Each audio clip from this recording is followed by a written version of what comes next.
Erokamano nyakora Mogi kuom medo kete Ramogi TV en thuolo machielo ma waikore makare ko Communication Center gi weche manyien mag migago. Mokwongo thuond weche. Jana kulikuwa na mvua kubwa, alafu kuna lori zilifanya accident pale chini. Sasa kukakuwa na msongamano wa magari zikafungiana. Watu wamelala kwa barabara tangu jana usiku. Jowuoth oninde apaya kuom seche buora kaluwore gi dhumruok mar geche e apaya ma Nairobi kochomo Nakuru. Kendo wacho ni ka president odhi kocha to deputy duoge odi. Mane kaka warie ni. Jakom mar ODM Gladys Wanga omedo ywe chung' mare ni duond burano geto lemo mar jalup jatend piny e yiero mabiro. The United States military began major combat operations in Iran. Our objective is to defend the American people by eliminating imminent threat. Jatend piny Amerika Donald Trump oyango ni gimonjo piny mar Iran mar ketho gige lweny kendo kelo lokruok mar telo e pinyno.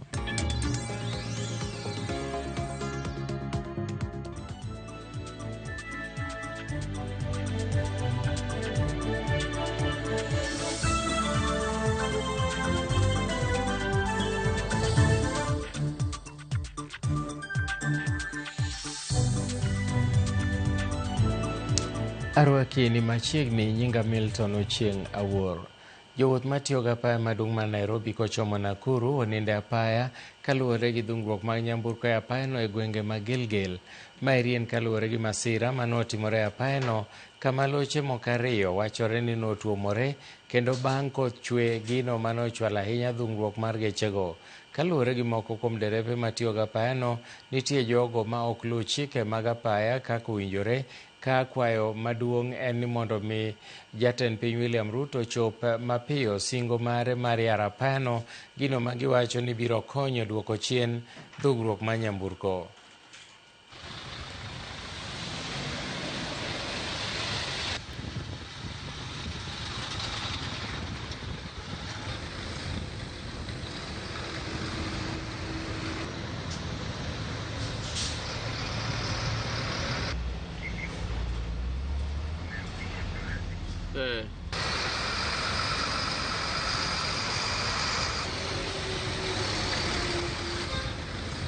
Jana kulikuwa na mvua kubwa, alafu kuna lori zilifanya accident pale chini.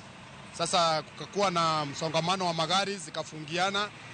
Watu wamelala kwa barabara tangu jana usiku mpaka asubuhi, mpaka hii masaa bado naona jamu inaendelea. Kuongea ukweli hapa tumekaa. Sijui itakuwa aje. Okay, mimi nimebeba export. Mimi nabeba avocado za export. Nimetoka Kitale. So tangu jana usiku niko hapa. Yeah.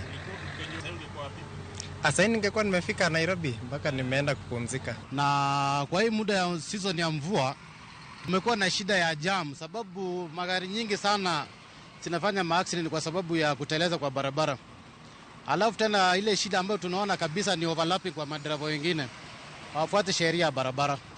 Hiyo ndio changamoto kubwa sana ambayo tunapitia katika hii barabara. Fuata sheria ya barabara. Overspeeding tupunguze kabisa overspeeding. Sheria overlapping hakuna ku overlap. Hii barabara ni lori ziligongana hapa chini Nyamachoma. Kukarudi kukanyesha. Alafu polisi ni wachache. Lakini tunaomba rais hii barabara venye amesema itafunguliwa. Aharakishe hiyo miezi 6 alisema. Hii shida ishe ya barabara bara. Tafadhali tumehangaika sana kwa mambo ya barabara. Barabara tungeambia serikali tafadhali watu waharakishe barabara ikuwe haraka. Kwa sababu madereva sisi tunaumia sana. Imeanzia hapa saa 10 usiku. Mpaka sasa hakuna kitu mabaya imefanyika.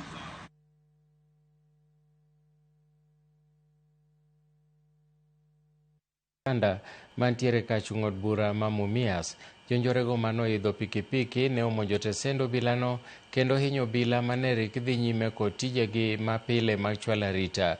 Obila achiel nowito ngimane kama moko noyudo hinyruok. Obila manoyudo hinyruok noring godo e kar thieth ma Bungoma West kendo pod imedo chiw thieth makoni gi kocha. Gie kinde monjno ero, jonjorego bende nokwalo bunde 3 gi magina kido maji 3. Gisani chenro matimo nonro ma jonjorego eko kaachiel kod maginago dhi nyime.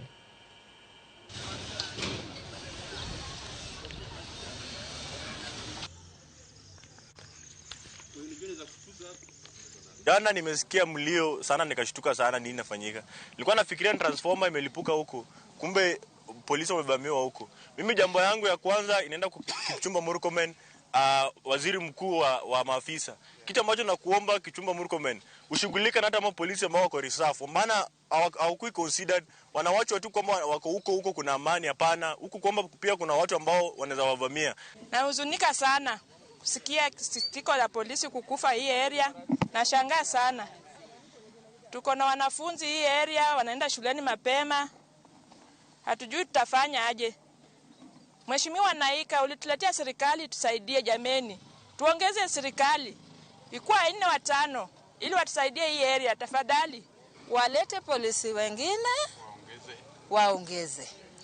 Na stima na CCTV. Yes. Juu mimi ni Mukuru village elder.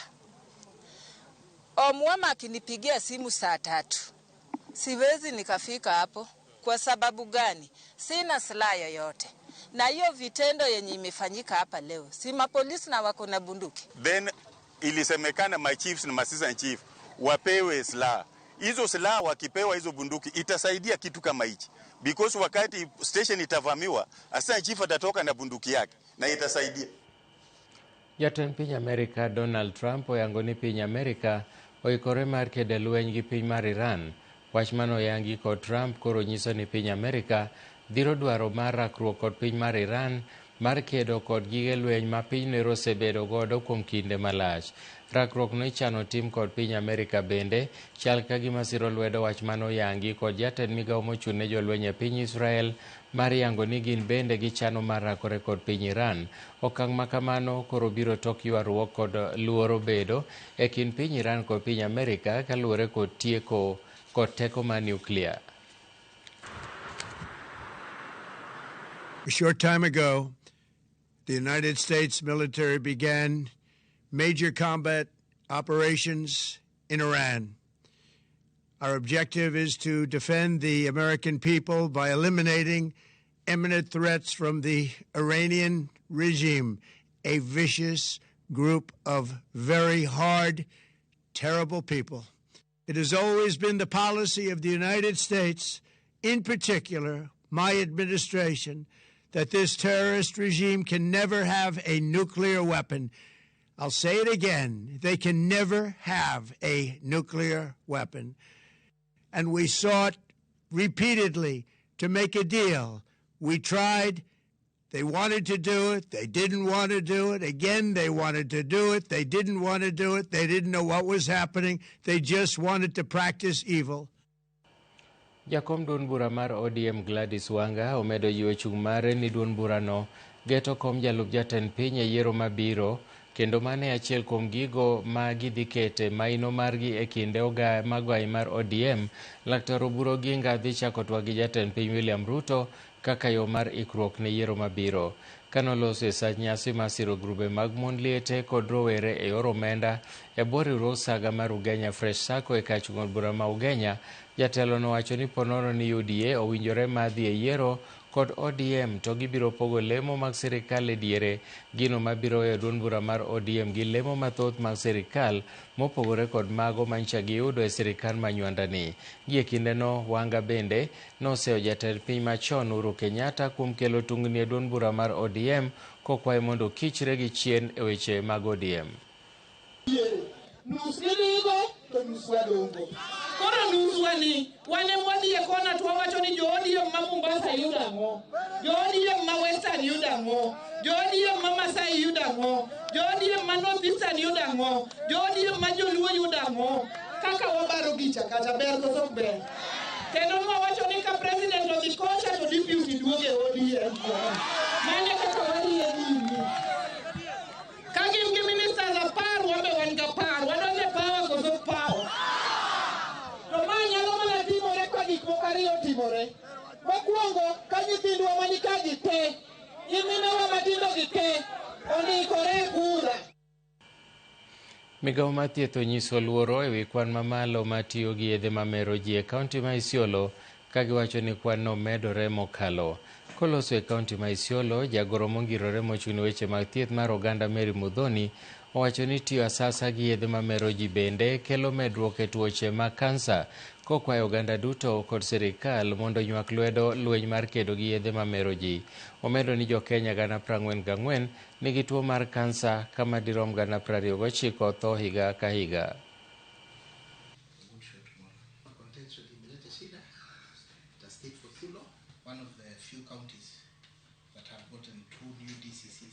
Watu wanavuta sana. Unakuta wanaume wameenda base, hawarudi nyumbani bwana. Wanakaa siku 3. Mwanaume hajaoga, ako na mtoto, ako na mama, lakini hajapatikana. Kwa sababu alikula ile dawa, akapatwa na usingizi, akalala pale. Hizi madawa ndizo zinatuletea kansa. 44,000 people we are diagnosing every year out of cancer. And majorly, ile cause ya cancer ni ulevi na sigara. Tunazika watu 29,000 people juu ya cancer kwa sababu ya saa zingine ulevi na sigara. Kila county itakuwa na rehabilitation center because walevi ni watu na ni wetu. Walevis are not failures. They are down but not out. With treatment and rehabilitation, they can become productive members of this society. Mimi nilikuwa mlevi na sasa niko sober. And I am the vice chair of NACADA because I am sober. Erokamano Nyakaramogi medo winjo weche manyien mag migago kowuok e Ramogi TV. Wadhi yweyo mokwongo, waduogo gi mathoth.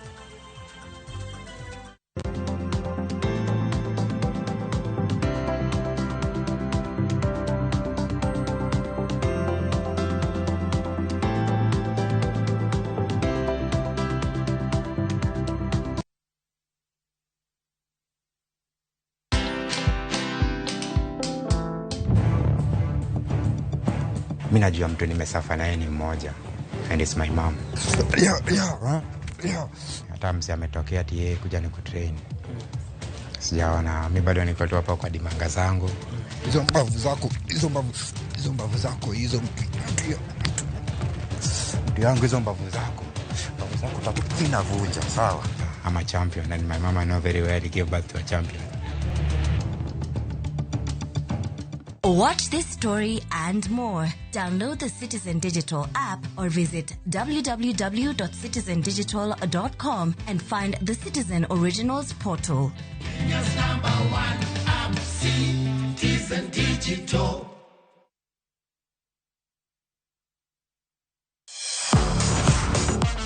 Ne thuolo mar yudo weche tuke duto nyaka mopondo. Mbaka makende mag jotugo kendo mag jomolonyo weche tuke. Can you believe it? Magite yudore chenro mar pau tuke. The 4.84 kilometers. Nonro matut kod gigo matimre manyien mag tuke duto mawuok e piny mangima. Tudri kod wangeso kangeso Ramogi TV. Kochakore saa 8 odiechieng' ka wami gik motimore pau tuke.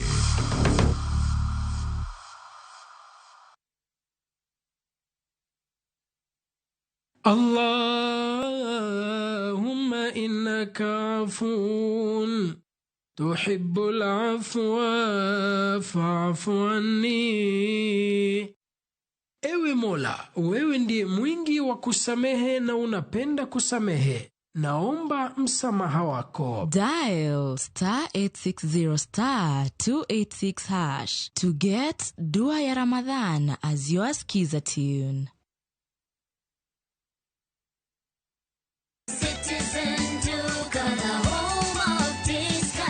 Citizen Duka inawatakia Ramadhan Mubarak. Tumia muda mchache sokoni na muda mwingi kwa mambo yenye umuhimu zaidi. Bidhaa muhimu na halisi tena za kuaminika kwa bei nafuu, zikiletwa hadi mlangoni mwako. Fanya oda sasa kupitia Citizen Duka app ama kwenye tovuti ya citizenduka.com au tuma agizo lako kwa WhatsApp kupitia nambari 0710 487 487. Citizen Duka, the home of discount.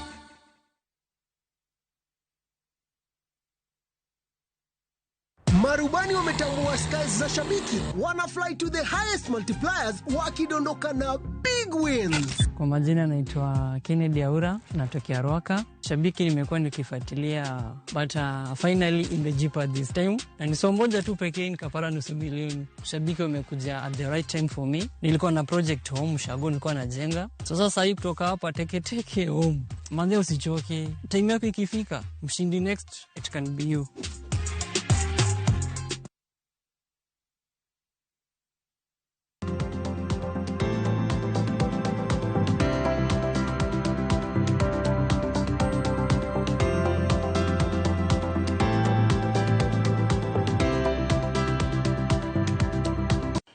Machiegni kendo, jodolo mawuok e kanisa mar Anglican oseo medruok mar kwan jore matimore e pacho ka kaachiel kod lwenje mag siasa. Bende gikwedo tim mar jotelo moko matiyo marach gi rowere e chwalo chenro magi. Kotelnegi kod Timothy Gishere kaachiel kod Emeritus Joel Waweru gidwaro ni mondo mi piny owacho oket okenge makare mar kedo gi njore e pacho ka kod kawo okang' mager mar chik ne jogo machwalo njore. Jodologo ne loso yo Murang'a.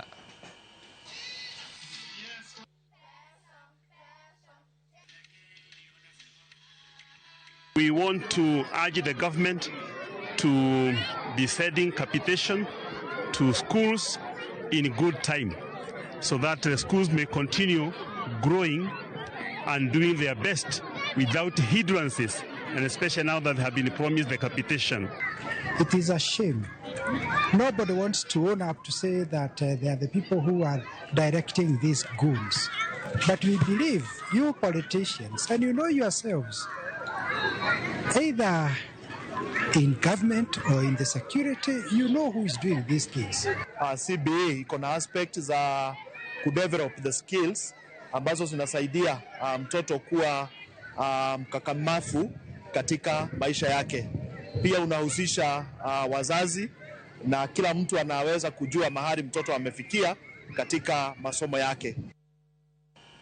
Sirikande mamalo dhi mbele kod keto omenda bilionde mar ji oganda modak e alwora ma Mataro mayudo yuto margi kowuok e chenro ma Kilua.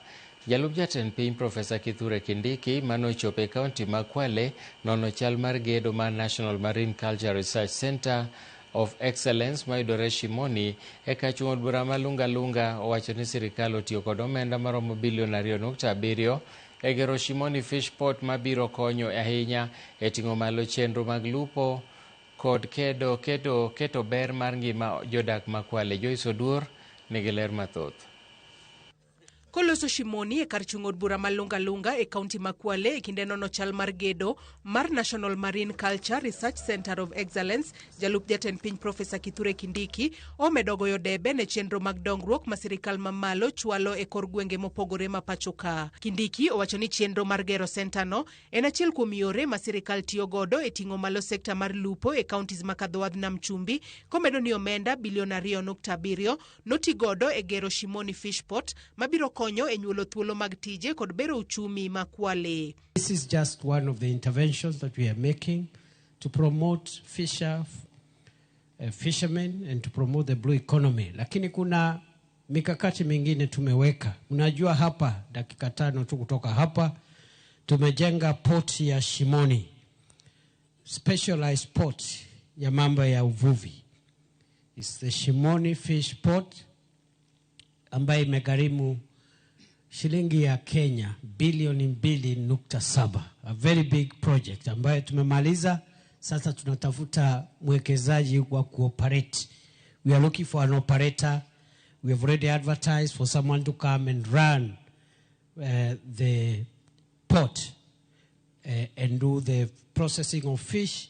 Na hii port hii itaongeza ajira sana kwa vijana wa Shimoni, vijana wa Lunga, vijana wa Kwale hoye. Jalup jatend piny omedo ni kar timo nonro e weche mag nembe magedo mare nitiere atamalo 70 biro muonyo omenda bilion 1.4 kendo konyo e chiwo tiegruok mong'ith ne jolupo e wi riekni makare mag lupo. Project iko about 70% complete. Tunataka iharakishwe by June imalizike. Mradi huu ni mmoja wa miradi ambaye serikali inafanya kusaidia wavuvi. Itagharimu pesa ya Kenya shilingi bilioni 1.4, 1.4 billion shillings. ambaye ni hatchery na mambo mengi ya training ama capacity building ya mambo ya uvuvi na mambo ya kukuza zile fingerlings ama mbegu za samaki na kusaidia wakulima na watu ya sehemu hii kufanya biashara ya mambo ya uvuvi. Bende omedo ni kaka yor konyo jolupo makwale, sirikal mamalo osenyiewo yedhi 70 mabiro konyo e chenro mag lupo, ka bende yedhi mag konyo e reso ngima jolupo e kinde masiche, bende sirikal mamalo osetero e kaunti no. Mashua ndogo ndogo tumetafutia wavuvi mashua 70 hapa Kwale County for onshore fishing, ambao wavuvi wanasaidiwa wafanye uvuvi. Na already tumenunua na kuleta boti moja ya search and rescue. A search and rescue boat, ndio wavuvi wetu wakipata matatizo baharini wanapata usaidizi na wanaokolewa. Sasa ile imebaki ni ile deep sea vessel ama zile boti za nguvu za kwenda baharini siku 7, siku 8, siku 10. Kindiki omedo tielo ni kaka yor jiwo grube mag jolupo kata beach management units, sirikal ochiwo negi omenda mag grants mabiro konyo e ting'o malo hala mag lupo e gwenge go. Kwale County peke yake zile beach management units ama makundi ya wavuvi wamesaidiwa na grants, pesa ambazo ni za ruzuku, si za kurejesha.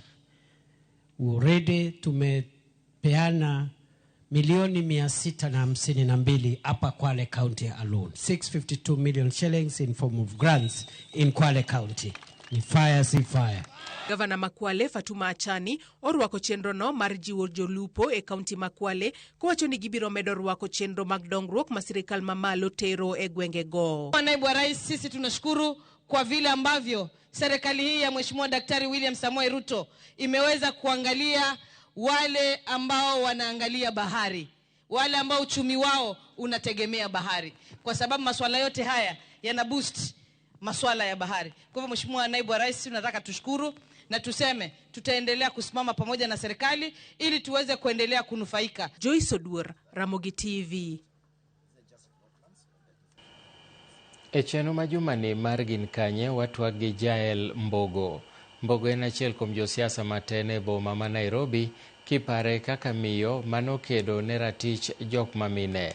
Jafwambo mar Walter Nyambaga nobedo kode gi twak kendo ma elipodno.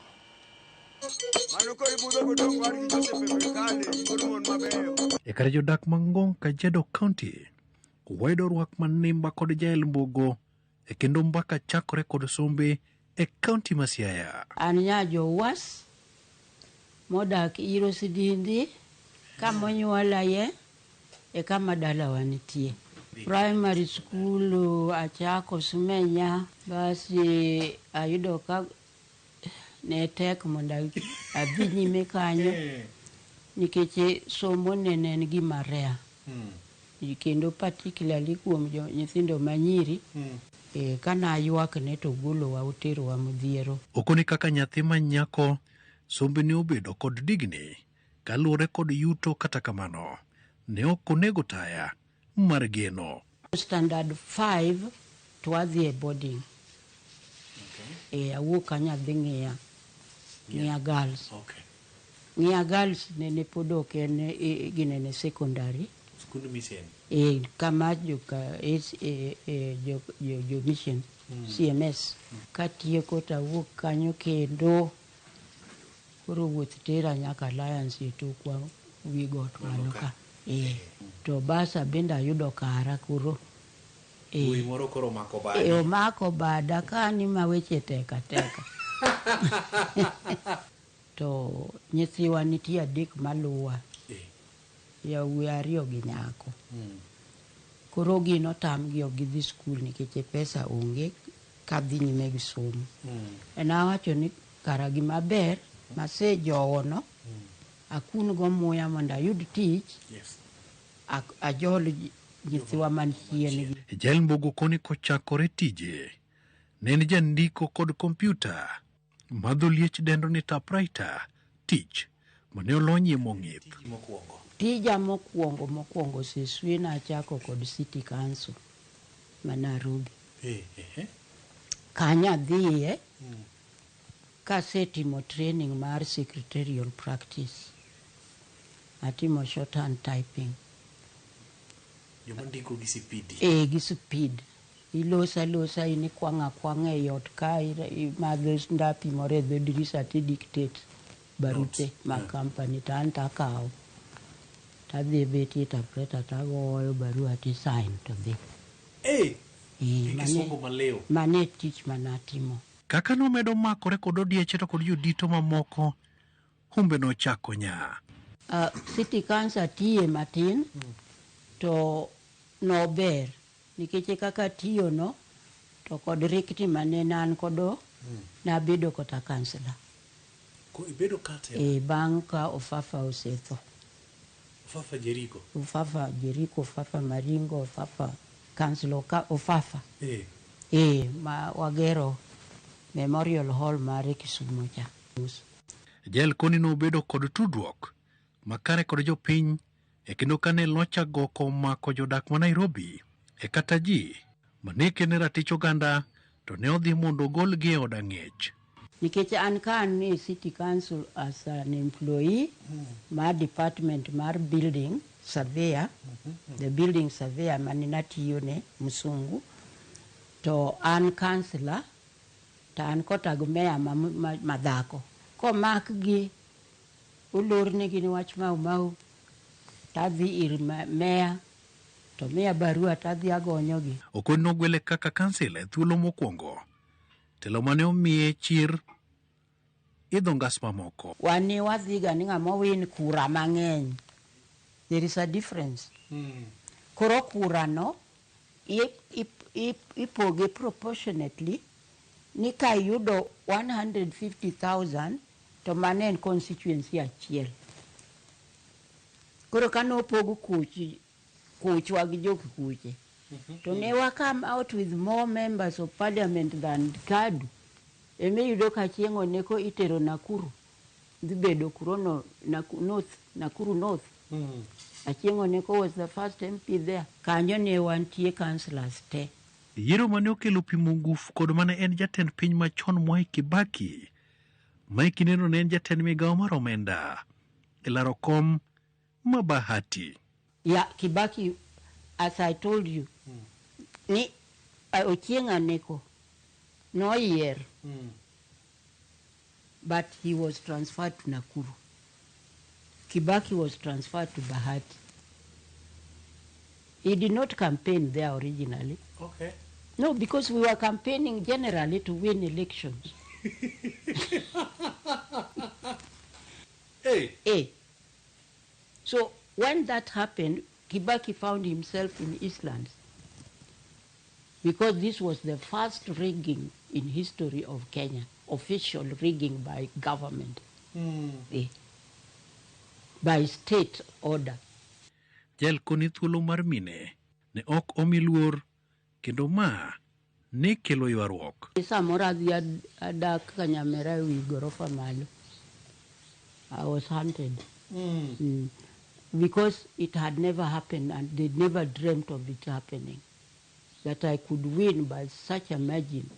For 4 days, there was struggle to get Kibaki back on his feet. Okoni chama kata duond buche mag siasa ne ni kod mbi kendo otegno e chuogo telo. We had Nairobi District Congress, manen maragwengi.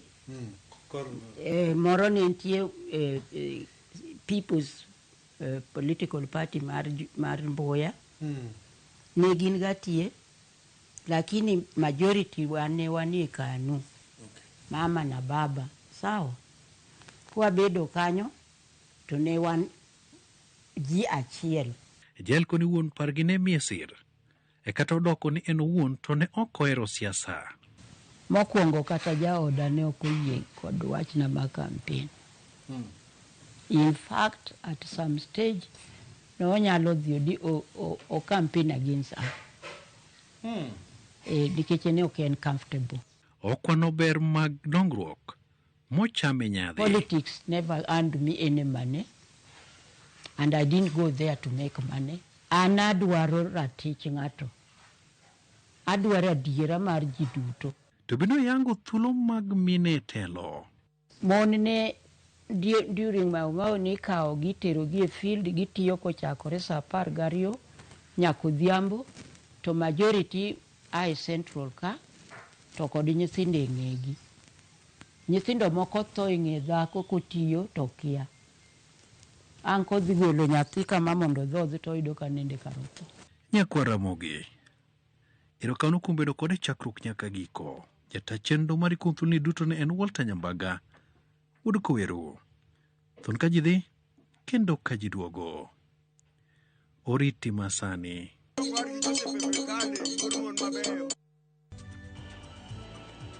Erokamano Nyakwara Mogi gi lipodno mar Walter Nyambaga mar Gin Kanye. Wachope giko mar weche manyien mag migago. Koromo saa 8 adhi duogo ka gi Langa, Willis Odembe gi kweth mag jolony weche mag tuke ka wabiro kelonu chenro mar paw tuke. Nyinga Milton Ochieng Awuor, oriti masani.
Mos owadwa anekwe ni konya nitiro jok moko malawa to gidwa maka anekwe ni resa akwai refisha ushinde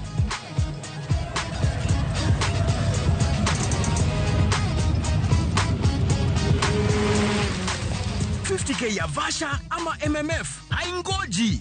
Open and save in your KCB Gold Savings Account for a chance to win many prizes. KCB, for people, for better. Pinyi duoka kokomaka kod kacha. Watu ya Nyanza, safari hii wamesema wamechoka na upinzani. ODM must continue to prepare for the next year's election. But as UDA, Professor Kindiki is our deputy president and running mate 2027. To siasa jo siasa ithego mana gombolo. Goons from whichever angle you look at it, these are criminals. Police deals with criminals. Angumurito. Na kwamba wale wanafanyia siasa mambo ya usalama wakome kufanya hivyo, watafute sera. Tukubila okmigi nafasi mar uso sera. Karudu wanangu. Makosa yangu kubwa sana, nimesema kwamba Ruto 2027 lazima aende nyumbani. Eniluwe nyamane. Wanauza vitambulisho, wanauza passport kwa majambazi kutoka Sudan na kwingineko. Wanyalo biro ketho piny. Mobed ni koro kod piny manyalo luongo ni Kenya ka koro sani waluonge ni. Ni aibu si aibu. Kidhi kawo ng'at ma wiyo moko katindo okonyi. Waro ni machiegni cheno waka kawaneno kinyi makawuono weche thoth. The president himself has said in public he is not interested in running Nairobi. He does not want those powers. We must see our views, whatever those views are, reflected in the final document. Who is this other person with another interpretation that there's been a transfer? Jofwambo ang'wen ma wigi otimo jere. MS